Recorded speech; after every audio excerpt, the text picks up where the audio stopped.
Okay, thank you.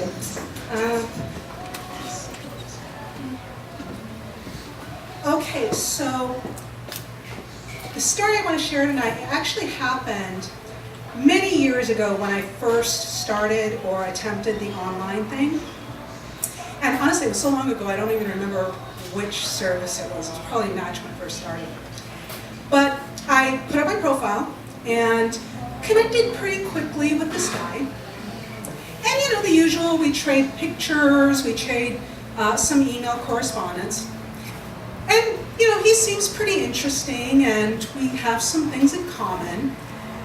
But really what stands out is that our communication just came so easily. You know, there were no awkward feelings or moments of wondering, you know, what I should say. So that was great, and we go from online communication to talking directly on the phone.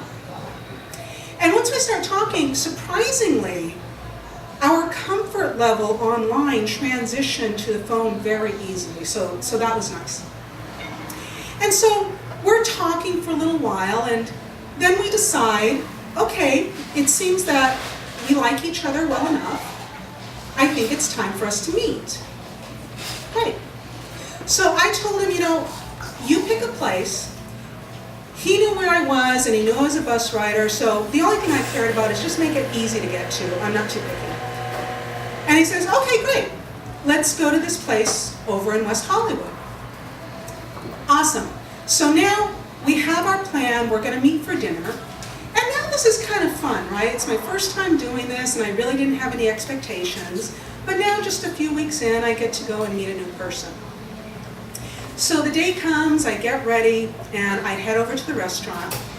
And our timing was great. We got there almost at the same time, and we saw each other, and we kind of had that, you know, fun moment of seeing the person that we've been talking to, and yes, we are who we represented. Okay, we're excited about this. So we go in, and we get seated pretty quickly. And he starts talking, and he says, you know, Bobbie, I'm so glad we did this. I mean, it's really nice that we're here, you know. Everything's been so easy, and I just feel so comfortable with you. I feel like I can tell you anything.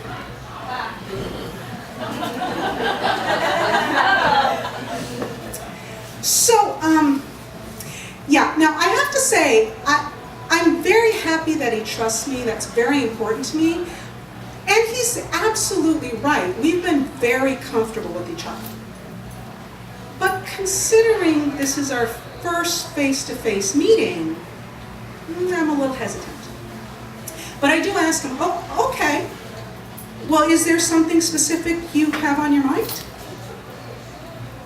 And he says, well, you know, yeah, actually, I gotta tell you that I just, I don't know that I could ever see myself having kids.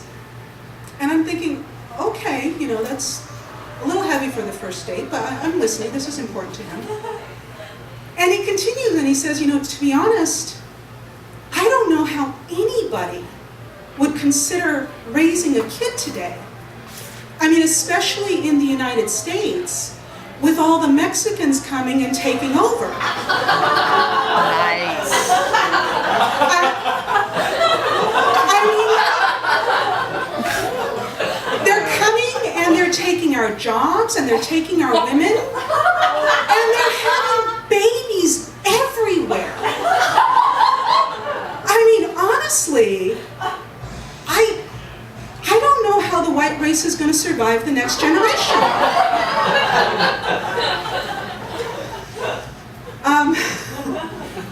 So, yeah, so at this point,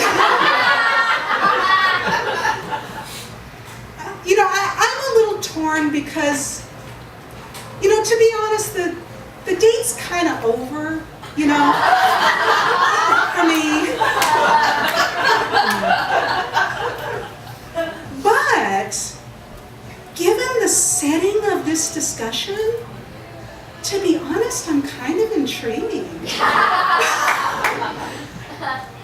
I I mean, I sort of want to see where this is going. So I decide I'm going to stay. And I ask him, well, do you know any Mexicans? I mean, you live in LA. They're everywhere. I mean, did something happen? And so then he goes on and he tells me this story. He tells me about when he was back home in New York. His dad was a firefighter who served many years. And something happened and he got very sick. And there were these guys around who, of course, happened to be Mexican. And every time these guys showed up, they were just hateful. They said terrible things about his father and actually laughed at his illness. And you know, as he's telling me this, I'm really looking at him. I'm paying attention because it's obvious that whatever happened, he's still holding the pain from this. And so to be honest, I really, I feel for him. And I tell him, wow, you know what? Those guys were horrible. I don't blame you for hating them. You didn't deserve that. I'm sorry that happened. And he's kind of quiet and kind of nods. And I give it a moment. But then I continue and I say, but that's not really a Mexican problem. That's a problem with hateful people. That's a problem with disrespect. But it's not a Mexican thing. And so, he kind of quietly nods in agreement. And, by this time, our dinners have come. And so we're kind of quiet, looking at our plates. But I keep, sort of watching him because I'm waiting for the moment. And finally, it hits him. And his whole face changes. And his eyes widen, he looks right at me and says, wait, you're not Mexican, are you? And I'm sorry, I just start laughing. This is kind of crazy. And he's sort of stuck in that moment. But then, he starts laughing. What is he going to say? There's no way out of this. So at this point, we're just sitting there and I'm laughing at this. And I start asking him, really? Was there no clue? My name? The hair? The skin? The eyebrows? Anything? Was there any clue? Nothing that suggested that I might be Mexican? And he goes, no, I saw that. I just thought you were Italian. And so, okay, I'm thinking, all right, there's obviously nowhere we can go from here. But I think, okay, at this point, there's no reason for either one of us to even attempt to impress each other, which was great. Because now we actually have a chance to have a real discussion. And so we don't quickly go through dinner and wrap up, but we actually stay and talk for another hour and a half.